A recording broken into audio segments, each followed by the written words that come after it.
25 épaves de bateaux reposent dans les eaux sombres et froides de la mer du Nord.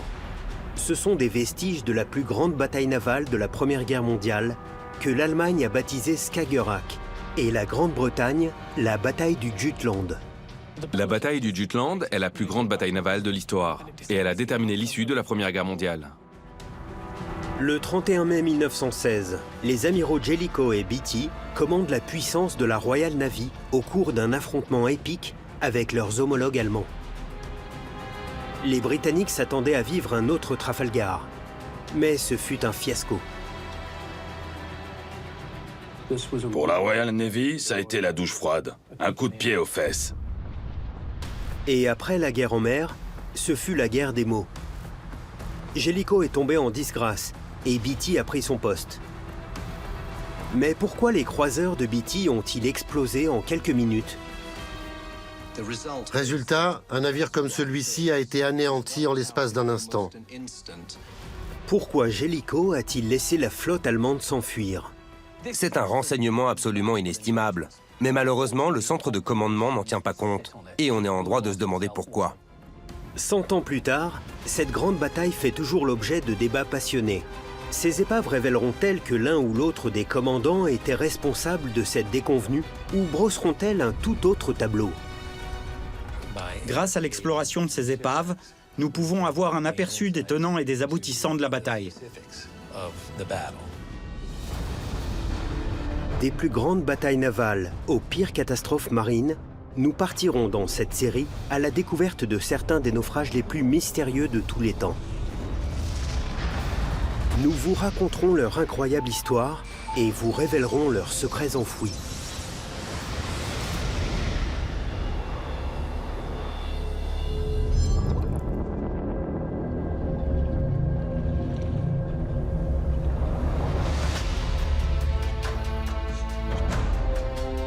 Le 31 mai 1916, les flottes britanniques et allemandes s'affrontent au large des côtes danoises, au Jutland. Une série d'épaves dont beaucoup recèlent encore des secrets témoigne aujourd'hui de cette bataille. Le résultat de cette bataille navale catastrophique repose au fond de la mer, dans les eaux froides, vertes et claires du Jutland. Nous avons 25 épaves, 14 britanniques et 11 allemandes. Près de 180 000 tonnes de navires de guerre témoignent en silence de cette toute dernière bataille épique de cuirassés qui a eu lieu pendant la Première Guerre mondiale.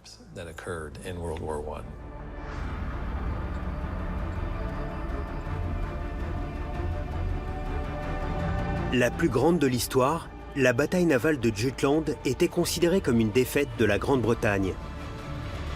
Et alors que les canons se taisaient, une guerre de mots virulente éclata entre les gens qui soutenaient Jellicoe et ceux qui soutenaient Beatty. Mais les épaves révéleront-elles ce qui s'est réellement passé ce jour-là en 1916 et qui a changé le cours de l'histoire?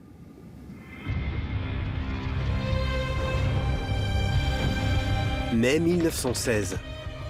La Première Guerre mondiale fait rage depuis près de 2 ans. Mais la Royal Navy attend toujours l'occasion de vaincre l'Allemagne lors d'une bataille navale décisive. Les deux camps possédaient d'énormes flottes qui avaient été entraînées. Elles étaient prêtes pour cette bataille. Cela dit, je suis sûr que beaucoup d'hommes étaient ravis de rester à quai parce qu'ils savaient que les armes qu'ils manipulaient et aux côtés desquelles ils dormaient pouvaient faire d'immenses ravages. Mais la Première Guerre mondiale n'avait pas encore connu de grandes batailles. Avec Jutland, c'était chose faite, mais ce n'était pas vraiment censé être le cas. Alors que la Royal Navy attendait tranquillement que quelque chose se passe, le prudent amiral de la marine allemande, von Paul, est mort. Son remplaçant était un homme très différent. Reinhard Scheer a pris le commandement à la fin du printemps 1916. Il avait une idée très différente de la façon d'utiliser la marine allemande.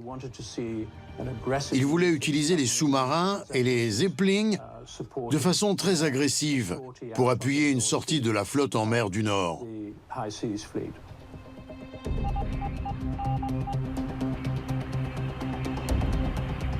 Le 30 mai 1916, les Britanniques interceptent des messages indiquant que la flotte de croiseurs allemands avait pris la mer.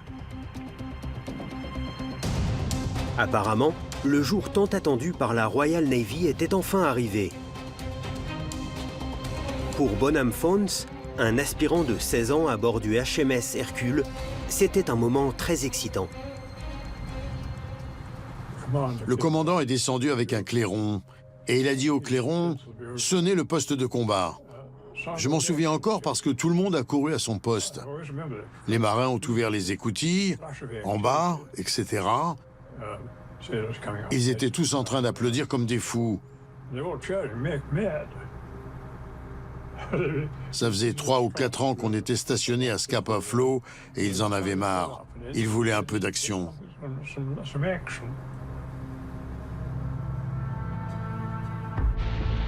Les flottes britanniques sont donc allées à la rencontre des Allemands. L'escadron de croiseurs était commandé par le vice-amiral Beatty, tandis que la section la plus puissante de la Royal Navy, la Grande Flotte, était commandée par l'amiral Lord Jellicoe. Mais comme l'affirme son petit-fils Nicholas Jellicoe, les deux hommes étaient diamétralement opposés. Il n'existait pas 2 personnes plus différentes que Jellicoe et Beatty, que ce soit en termes d'origine, d'éducation et de rang social. L'amiral était un homme très intelligent, très cérébral. Beatty, en revanche, était un homme très charismatique. Il voulait qu'on le considère presque comme un second Nelson et cherchait à avoir le même genre de carrière. La plupart de ses actions s'inspiraient de ce fantôme de Trafalgar. Donc, dans son esprit, tant qu'on se rapprochait de l'ennemi, on ne pouvait rien faire de mal. Et se rapprocher de l'ennemi était exactement ce qui allait arriver. Mais Jellicoe craignait que les Allemands profitent de l'obstination de Beatty pour lui tendre un piège.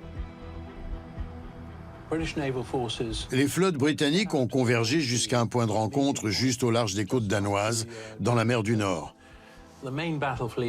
La flotte de combat principale venait de Scapa Flow. Quelques autres navires de Cromarty et les croiseurs de bataille du Firth of Forth. Ils ont pris la mer vers 9 h afin de rejoindre des croiseurs de bataille censés arriver au nord de la mer du Nord. Jellicoe se trouvait à environ 70 milles nautiques derrière la flotte de croiseurs de Beatty lorsque ce dernier a engagé le combat contre la flotte allemande commandée par l'amiral Hipper et les a poursuivis vers le sud. La rencontre de ces croiseurs de bataille marque le début du premier acte de cette pièce, celle de la fuite vers le sud. Et c'étaient les forces britanniques qui poursuivaient les forces allemandes. À moins de 30 milles de ce premier point de rencontre reposent les épaves des navires de Beatty, l'Indefatigable et le Queen Mary. Le Queen Mary venait de rejoindre la force navale de Beatty. Il avait la réputation d'être l'un des meilleurs navires d'artillerie de la flotte de croiseurs. Sa perte fut une énorme surprise. Beatty avait-il fait une erreur fatale aussitôt dans la bataille? John Ouvry, un autre aspirant de 19 ans, était à bord du HMS Tiger et n'oubliera jamais ce qu'il a vu. On entendait de violentes explosions partout. Puis tout à coup, on a traversé une épaisse fumée. Je pensais qu'un obus à gaz venait d'exploser quelque part. Et j'ai crié « Avant masque à gaz !» Et j'ai enfilé le mien, qui consistait en un simple morceau d'éponge fixé à une bande, légèrement mouillé. Ce n'était pas très efficace. La fumée ne provenait pas du tout d'un obus à gaz, mais du Queen Mary, le croiseur devant nous qui avait explosé.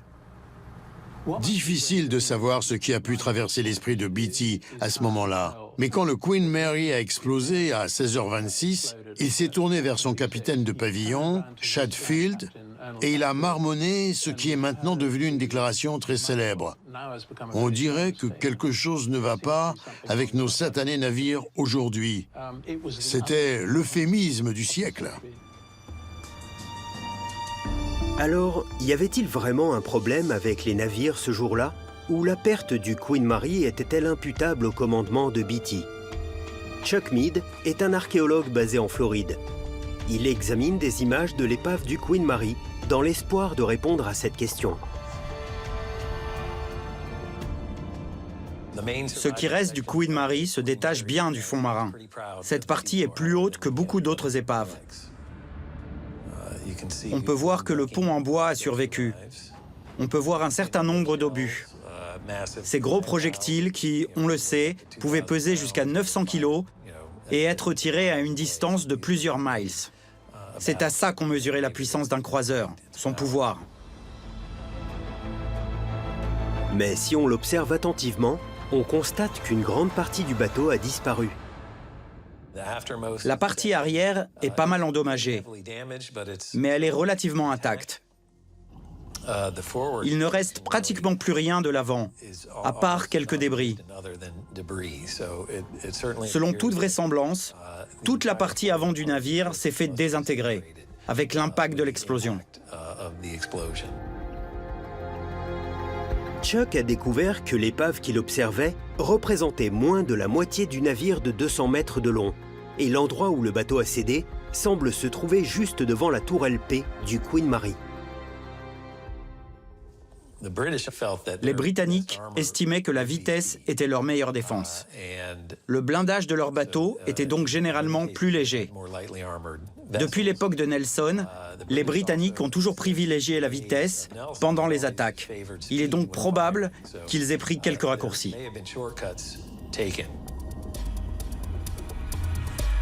Alors, la disparition du vaisseau était-elle le résultat d'une erreur humaine ou Beatty lui-même était-il en faute? Tout d'abord, il a été lent à engager le combat et sa foi inébranlable en ses croiseurs l'a conduit à laisser derrière lui 4 puissants cuirassés. Si Beatty avait attendu un petit moment pour consolider ses forces, il se serait engagé dans cette bataille avec une force écrasante. S'il avait lancé l'assaut plus tôt et mis à profit la vitesse de ses navires, il aurait probablement pu sauver l'Indéfatigable et le Queen Mary de leur destruction prématurée. Mais il ne s'agit là que des 2 premières défaites surprises du Jutland. Jellicoe aura lui aussi des pertes à déplorer par la suite. Les épaves des vaisseaux intervenus plus tard dans la bataille révéleront-elles que les 2 commandants ont commis des erreurs ou bien que les causes sont à chercher ailleurs? Après tout, ce n'était que le début. Devant la ligne de Beatty vers le sud, se trouvait un groupe de croiseurs légers mené par le commodore Goodenough sur Southampton. Et Goodenough a vu de la fumée, une fumée indiquant que les cuirassés ennemis approchaient en fait par le sud. Il s'est approché le plus près possible pour confirmer son intuition. Goodenough a alors envoyé un message en urgence à Beatty pour l'informer qu'il se dirigeait droit dans la gueule de la flotte allemande de haute mer. Cela a donné à Beatty l'information vitale dont il avait besoin. Il savait maintenant qu'il allait droit dans un piège. Mais existe-t-il des documents à Londres qui révèlent que Beatty aurait dû être au courant depuis le début? Aux Archives nationales, l'historien Guy Walters a découvert des documents qui indiquent que l'arrivée de la flotte de haute mer aurait peut-être dû être moins surprenante. En août 1914, le navire de guerre allemand SMS Magdeburg s'échoue au large des côtes finlandaises. Il est arraisonné par des Russes et à bord, il trouve 3 livres de code. Je dispose de la copie de l'un d'entre eux ici. Jusque-là, les Britanniques ne savaient pas comment décrypter les messages allemands. Mais avec un livre comme celui-ci, vous avez tous les secrets. C'est comme une anti-sèche. C'est un peu de la triche, si vous voulez. Ceci a été envoyé dans une pièce de l'Amirauté, une pièce très secrète, appelée la pièce 40. Les stations côtières qui espionnaient les communications radio allemandes étaient réparties le long de la côte britannique. Ces informations étaient envoyées à la salle 40 du quartier général de l'Amirauté à Londres. Et grâce à ce livre de code, ils pouvaient décrypter les communications allemandes. Ce livre permettait aux Britanniques de comprendre tout ce que les Allemands se disaient. Par exemple, ici nous avons 36 AXK, ce qui signifie « puits de ventilation ». Il suffit de chercher. On y retrouve presque tous les mots de la langue allemande et le code pour les désigner. Et bien évidemment, les Allemands ne savaient pas que les Britanniques connaissaient leur code. Ils auraient tout aussi bien pu se crier dessus en anglais, parce que les Anglais comprenaient tout ce qu'ils disaient. C'est absolument inestimable en temps de guerre. À ce moment-là, cela faisait 2 ans que les Britanniques interceptaient les communications allemandes. Ils auraient dû savoir que Scheer était en mer avec la flotte de haute mer. Et d'une certaine manière, ils le savaient. Un des problèmes liés à l'espionnage des communications, tel qu'il se présentait à l'époque, c'était que le centre de commandement de l'amirauté et les analystes de la salle 40 n'avaient pas l'habitude de travailler ensemble et n'étaient pas en étroite collaboration. Un parfait exemple de leur mauvaise communication. À un moment, l'amiral Oliver a demandé à connaître la position de l'indicatif DK. Il faisait référence à l'indicatif d'appel sans fil du navire amiral allemand. Oliver a formulé sa question comme suit. Où est l'indicatif DK? Ce à quoi la salle 40 a répondu. L'indicatif DK est à Wilhelmshaven, le port d'attache de la flotte allemande. Le problème, c'était qu'à chaque fois que la flotte allemande sortait en mer, l'indicatif d'appel DK du navire amiral était transféré à une station à terre et un nouvel indicatif était adopté au départ du port. C'était une façon de mettre les Britanniques sur une fausse piste. Fait remarquable, la salle 40 était au courant de cette manœuvre. Mais les analystes à l'esprit littéral répondaient simplement à la question qu'on leur posait. Si Oliver avait formulé sa question un peu différemment, si au lieu de dire « Où est l'indicatif DK ?», il avait demandé « Où est le cuirassé Friedrich der Grosse ?», il aurait obtenu une réponse très différente de la part de la salle 40. Et ce sont des incidents comme celui-ci qui ont généré une défaillance assez importante du renseignement, dans le sens où les informations issues de l'espionnage des communications allemandes ne sont pas parvenues à Jellicoe, l'homme qui pouvait vraiment tourner ses renseignements à son avantage. Cette erreur montre que ce n'est pas Beatty qui est tombé dans un piège, mais que c'est l'amirauté elle-même qui a commis une grave erreur. Mais c'était à Beatty de réfléchir rapidement. Il ordonna donc un virage à 180 degrés afin de remonter vers le nord. Son plan, mener l'Allemagne dans son piège. La grande flotte de Jellicoe. Mais il a commis une erreur. Il n'a pas prévenu Jellicoe. Jellicoe lui a fait signe et lui a dit « Où est la flotte de combat ennemie? J'entends des tirs, mais je ne sais pas exactement où elle se trouve. » Il n'a reçu aucune information.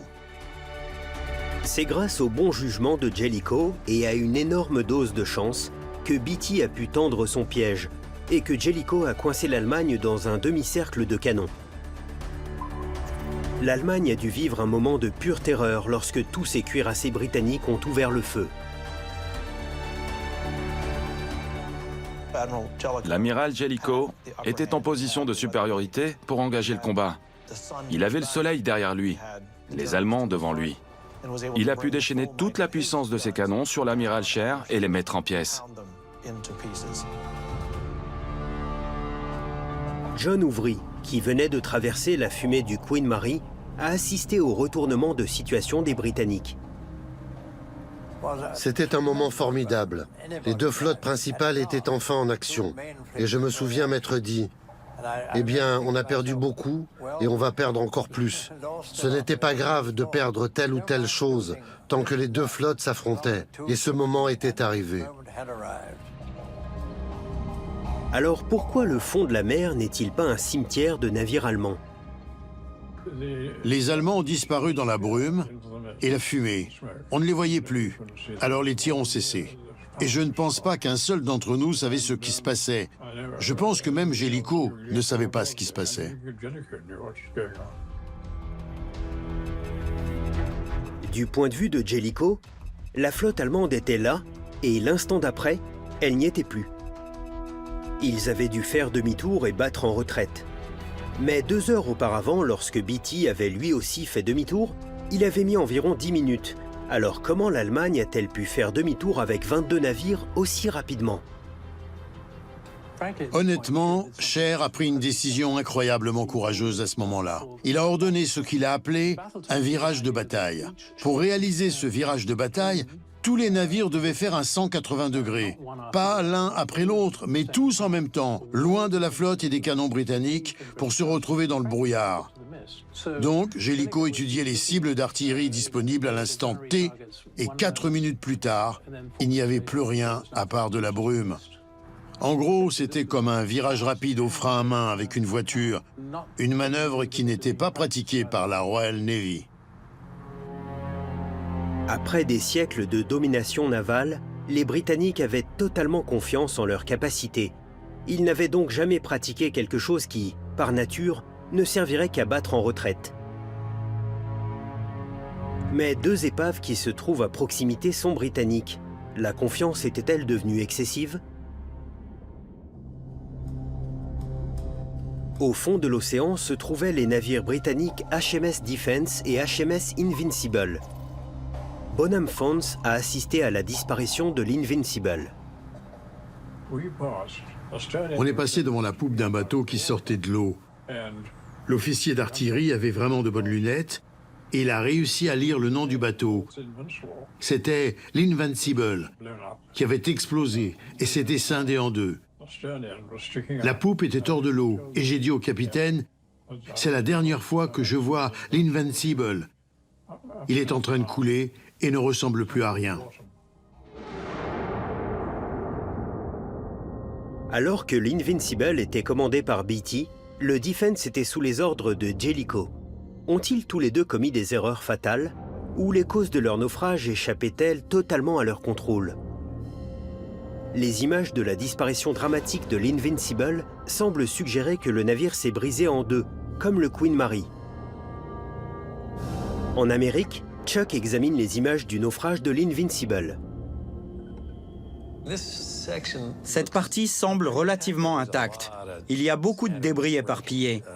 Ce qui ressemble à des câbles, je vois des morceaux de tôle et des trucs comme ça. Mais c'est un vrai bazar. C'est sûr, il y a beaucoup de choses. Une partie de cette superstructure s'est probablement effondrée. Après 100 ans à la merci de la mer du Nord, on pourrait s'attendre à ce que l'état de l'épave se soit dégradé. Mais contient-elle encore des indices sur ce qui l'a précipité au fond de l'eau? Le toit de la tourelle a disparu. Quand la tourelle a été touchée, l'explosion a été suffisamment puissante pour déchirer le navire en 2. Donc ce que nous voyons sur ces images corrobore le récit historique, à savoir que le toit de la tourelle a été arraché par le souffle de l'explosion. Explosion qui a été assez puissante pour déchirer le navire en 2, un peu comme le Queen Mary. L'épave de l'Invincible présente des signes révélateurs d'une explosion de tourelle, comme le Queen Mary. Chuck trouvera-t-il des preuves similaires sur le HMS Defence? Ces canons sont plus petits que certains déjà rencontrés. Ils mesurent probablement une vingtaine de centimètres. Il semblerait que le toit de la tourelle ait été arraché. Ça paraît logique, puisqu'on sait que les soutes à munitions ont pris feu et explosé. L'absence de toit sur la tourelle du Defence laisse à penser qu'il a subi le même genre d'explosion que les autres navires. Mais l'épave est très différente. Il y a au moins une partie du navire qui est pratiquement intacte, malgré le naufrage qu'il a subi. Encore une fois, il y a beaucoup de débris entremêlés. On peut observer de grandes parties du pont, là où le pontage en bois est encore visible. Même si cette épave montre que le Defence ne s'est pas brisé en 2 comme les autres navires, sa destruction suit le même schéma. Les différences dans l'épave sont dues aux différences d'aménagement du bateau. Les principales soutes à munitions du Queen Mary, de l'Indefatigable et de l'Invincible étaient situées au centre du navire. Ce sont très certainement des explosions au niveau de ce point névralgique qui ont provoqué la rupture de ces navires. Cependant, le HMS Defence était équipé d'une tourelle de 23 cm à l'avant et à l'arrière. L'explosion a donc détruit les 2 extrémités du navire au lieu de briser le navire en 2, entraînant la partie centrale au fond de l'eau.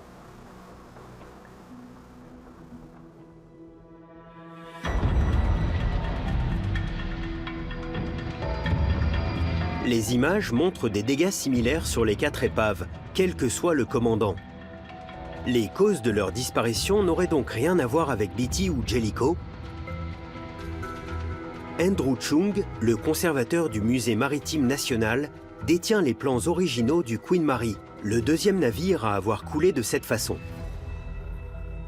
Comme on peut le voir sur ce croquis de conception, de nombreuses caractéristiques ont été travaillées pour assurer la sécurité et optimiser les chances de survie du navire. Le Queen Mary était un des croiseurs de bataille britanniques les mieux protégés, à une exception près. Il possédait le blindage latéral le plus solide de l'escadron de Beatty. Il avait aussi des ponts blindés assez bien protégés qui étaient courbés pour dévier les tirs à angle faible. Afin d'encaisser les dégâts et la pénétration des obus ennemis, le navire était assez fortement subdivisé. Et bien sûr, à l'intérieur des tourelles elles-mêmes, il y avait de multiples niveaux de sécurité conçus pour empêcher et minimiser les dégâts physiques, mais aussi les dégâts causés par le feu, ce qui était la plus grande crainte dans un espace où de nombreuses munitions étaient stockées. Les plans montrent que le Queen Mary était un bateau immense et complexe, doté de plusieurs caractéristiques visant à empêcher les obus de faire des dégâts. Mais qu'est-ce qui a pu le faire exploser?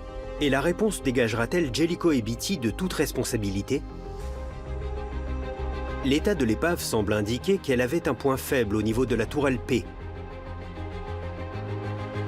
Aujourd'hui, le seul navire ayant survécu à la bataille du Jutland, le HMS Caroline, est amarré à Belfast, en Irlande du Nord. Même s'il y avait des navires beaucoup plus grands au Jutland, la façon dont les hommes devaient se battre, s'entraîner et travailler était très similaire sur tous ces navires. Donc les conditions étaient les mêmes. Monter à bord de ce navire, c'est comme remonter le temps jusqu'en 1916. Le mécanisme de la tourelle elle-même repose sur un réseau d'échelles au cœur du navire. Le Caroline détiendra-t-il des indices sur ce qui est arrivé au Queen Mary?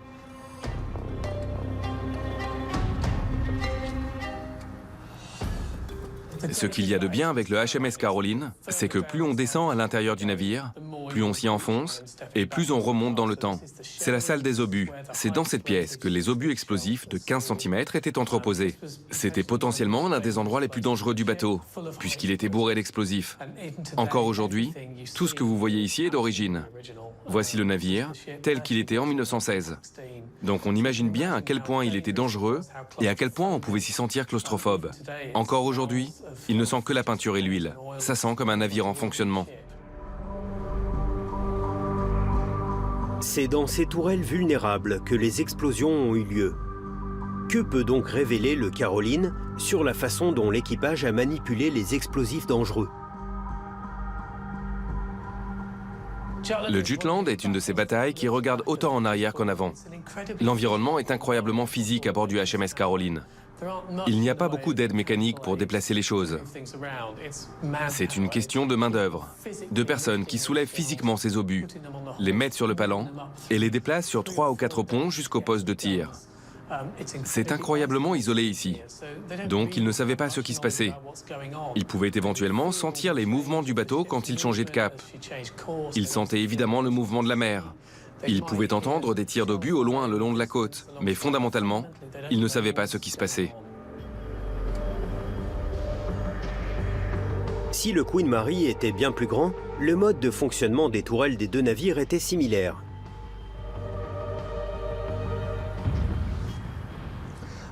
La plupart des témoins oculaires évoquent d'énormes explosions suivies de naufrages fulgurants. Et dans le cas du Queen Mary, on pense que les explosions ont eu lieu ici, à proximité de la tourelle P, qui était la tourelle centrale. Les navires comme le Queen Mary ont été conçus avec un système à plusieurs niveaux pour acheminer les munitions depuis les soutes à munitions jusqu'au poste de tir. Les obus situés au niveau le plus bas étaient placés sur le palan. Ils passaient ensuite dans une écoutille blindée munie d'une trappe inifugée qui se refermait, puis, au niveau suivant, la cordite était placée sur le même palan et la passait ensuite par une autre écoutille, avant d'arriver au poste de tir de la tourelle. À chaque niveau, les portes devaient être fermées à chaque passage du palan afin de servir de barrière coupe-feu. Mais ce système comportait un inconvénient. Le seul problème de ce système, c'est qu'il empêchait une cadence de feu rapide. C'était délibéré, c'était conçu intelligemment et c'était vraiment destiné à assurer la sécurité du navire. Mais la lenteur du feu britannique avait été mise en cause plus tôt dans la guerre. Au Jutland, ils étaient déterminés à ne plus entendre les mêmes critiques. Et ils ont donc laissé les trappes ignifuges ouvertes. Ça a fonctionné dans le sens où il était possible de faire monter plus rapidement les obus et les sacs de cordite dans la tourelle. Mais ça impliquait qu'il y avait désormais un passage ouvert. Un tir pouvait passer par le poste de tir de la tourelle et atteindre la soute à munitions au fond du navire.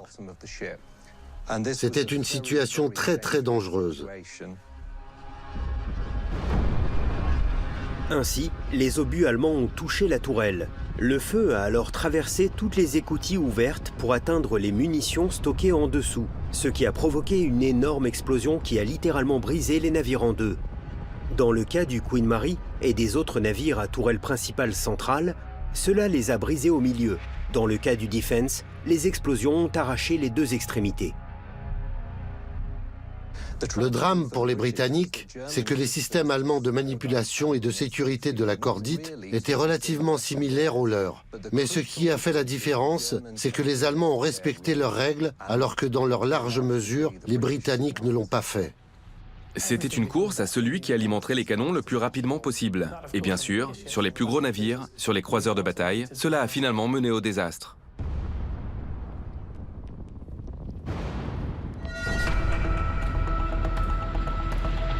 Ce n'est ni Jellicoe ni Beatty qui a décidé de ne pas respecter les protocoles de sécurité. Ils sont donc exemptés de tout blâme. Ce sont les capitaines des différents navires qui ont choisi de privilégier la vitesse par rapport à la sécurité. Donc à ce stade, les explosions des tourelles avaient détruit l'Indefatigable et le Queen Mary pendant leur course vers le sud, et l'Invincible et le Defense pendant la confrontation des deux flottes. Scheer se retourna pour lancer deux autres assauts contre la ligne britannique, couverts par une vague de torpilles. La réponse de Jellicoe s'avérera extrêmement controversée après la bataille. Mon grand-père a été largement décrié pour ce qu'il a fait à l'époque. Il a décidé de détourner les vaisseaux de la flotte terrestre d'une menace, à savoir les torpilles qui avaient été tirées. Ce n'était pas dans la tradition de Nelson, qui consistait à se rapprocher de l'ennemi, mais c'était une manœuvre à laquelle il avait très soigneusement réfléchi au cours des années précédentes. Et il a informé l'amirauté que c'était ce qu'il allait faire. Il leur a même dit qu'il savait qu'il risquait de se heurter aux huées du public parce qu'il risquait d'être mal compris. L'objectif de Jellicoe était de réduire la vitesse de rapprochement entre ses navires et les torpilles allemandes. Il a donc pris la décision impopulaire de jouer la sécurité. On peut le critiquer pour d'autres choses, mais sur ce point précis, je pense qu'il a eu raison. À la tombée de la nuit, la Grande-Bretagne et l'Allemagne se sont toutes deux dirigées vers le sud. Mais Jellicoe décida à nouveau de jouer la prudence et de ne pas se battre la nuit. Il sentait qu'un affrontement nocturne risquait de les mettre dans une mauvaise posture. Sa flotte n'était pas entraînée aux tactiques de nuit, et leurs projecteurs étaient nettement inférieurs aux projecteurs allemands.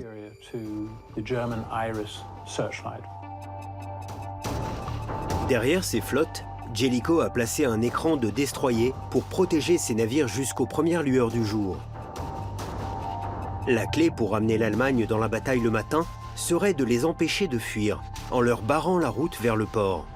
Mais ce n'était pas si simple, car Scheer pouvait emprunter plusieurs routes.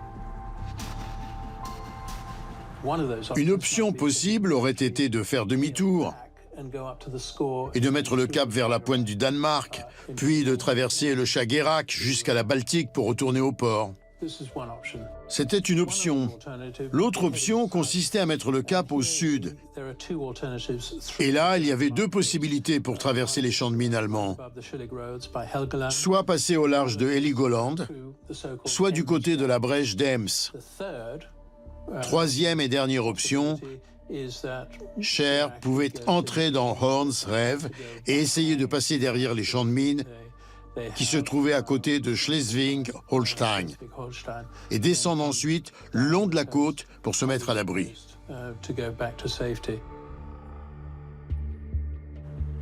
Jellicoe aurait-il réussi à prédire ce que Scheer allait faire? Jellicoe savait quel choix s'offrait à Scheer et devait donc décider quelle option son homologue allemand était le plus susceptible de prendre.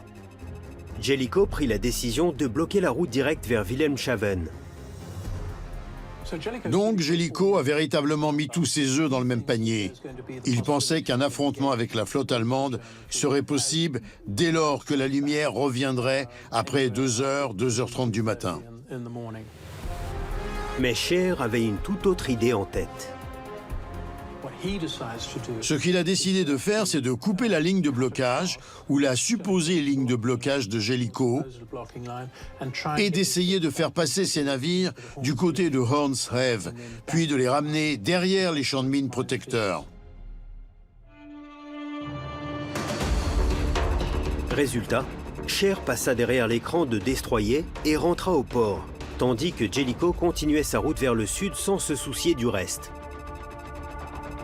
Cela semble indiquer que Jellicoe a commis une erreur de jugement fatale. Mais dans les archives nationales, Guy Walters a trouvé des documents qui révèlent que le blâme ne lui incombe peut-être pas. Nous sommes ici en présence de tous les décryptages reçus et traduits. C'est la bataille du Jutland en temps réel. Voici ce que les Allemands se sont dit, et c'est décodé presque sur place, et ensuite envoyé à la marine pour qu'elle l'évalue. Alors ici, nous avons un message émis à 12h50. Un bateau est parti pour Ostfriesland. Veuillez envoyer 4 autres bateaux. Le deuxième escadron de combat suit le premier escadron de combat. C'est absolument inestimable pour Jellicoe, car il a la possibilité de voir exactement ce que font les Allemands en temps réel. Si on transpose à notre époque, c'est comme avoir un drone juste au-dessus de l'ennemi. Vous pouvez voir exactement ce qu'ils font, mais vous pouvez aussi voir ce que l'ennemi a l'intention de faire. Vous pouvez voir dans l'avenir. Donc décodait-il des messages qui indiquaient à Jellicoe la bonne direction? Dans la soirée du 31 mai 1916, la salle 40 a reçu beaucoup de messages qui indiquaient que la flotte allemande se dirigeait vers le sud-sud-est, vers un endroit appelé Hornsrev. J'ai repéré 4 messages de ce genre, et c'est absolument explicite si on regarde bien. Notre corps principal se dirige vers le sud-sud-est, vers Hornsrev. Et nous en avons un autre. Rassemblement à 4 heures du matin à Hornsrev, du côté de Skå. Voilà, il y en a plusieurs comme ça. À Londres, l'amirauté examinait ces messages qui laissaient peu de place au doute. La flotte allemande et Scheer empruntait la route menant à Hornsrev. Aujourd'hui, je regarde ces messages. L'amiral Jellicoe aurait dû recevoir tous ces messages, mais ça n'a pas été le cas. Les messages interceptés et décryptés dans la salle 40 étaient transmis aux membres de l'amirauté, et c'était eux qui décidaient quel message Jellicoe recevait. Mais extraordinairement, le centre de commandement a ignoré la plupart de ces messages. Il y a 16 messages ici qui disent « Hornsrev ». Ça ne pouvait pas être plus explicite, mais ils n'en ont relayé que 3 à Jellicoe. Et étant donné l'énorme erreur que le centre de commandement avait faite plus tôt dans la bataille avec l'indicatif DK, Jellicoe ne leur faisait naturellement plus confiance.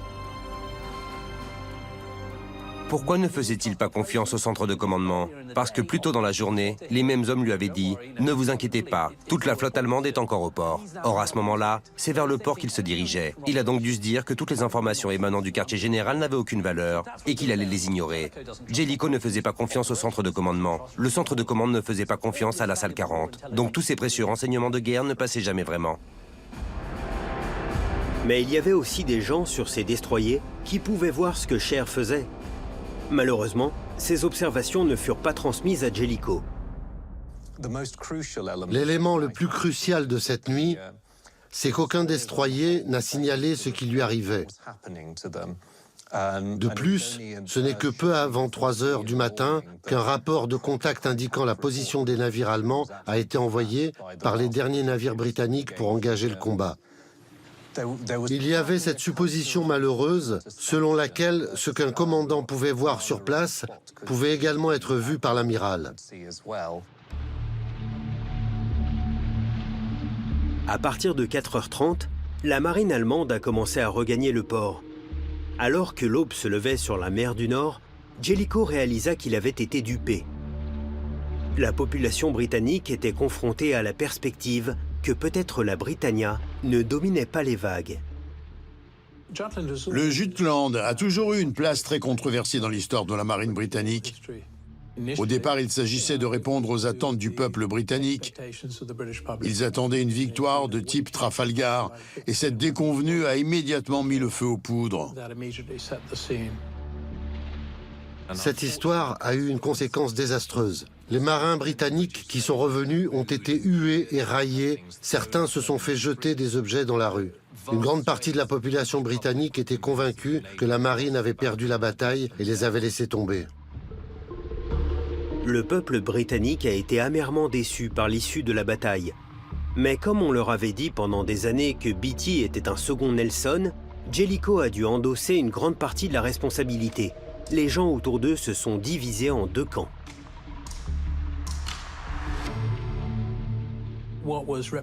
Ce qui était condamnable dans l'épilogue du Jutland, c'était la guerre de mots virulente qui a fait rage entre les deux camps de partisans, celui de Jellicoe et celui de Beatty. Le fait que des messages cruciaux n'avaient pas été transmis à Jellicoe ne sera révélé que lorsque les documents eux-mêmes seront déclassifiés plus de 20 ans plus tard. Et les explosions de tourelles causées par une mauvaise manipulation des armes ont été imputées aux vaisseaux eux-mêmes. À court terme, les Britanniques ont renforcé un grand nombre de leurs navires, les envoyant à Radoub pour qu'on place un blindage supplémentaire sur les toits des soutes à munitions. Et ce fut une perte de temps car, en pratique, le blindage supplémentaire appliqué à bon nombre de ces navires n'aurait pas suffi à encaisser des dégâts de ce genre. Ce n'est que plus tard que la Royal Navy a commencé à s'auto-analyser et à se remettre en question. Le résultat inattendu du Jutland a conduit la Royal Navy à véritablement remettre en question ses tactiques, son commandement, sa culture, ses officiers et beaucoup de choses qui ont participé sur le long terme à l'amélioration du service tout entier. Jellicoe est tombé en disgrâce et a pris sa retraite. Et l'ambitieux Beatty a pris son poste. Mais en réalité, la prudence de Jellicoe au Jutland avait payé. Ce n'était pas la victoire de type Trafalgar qu'ils espéraient, et la marine allemande avait peut-être réussi à rentrer au port. Mais le gros de la Royal Navy avait survécu et avait empêché les Allemands de reprendre la mer. Ce blocus a coûté la Première Guerre mondiale à l'Allemagne.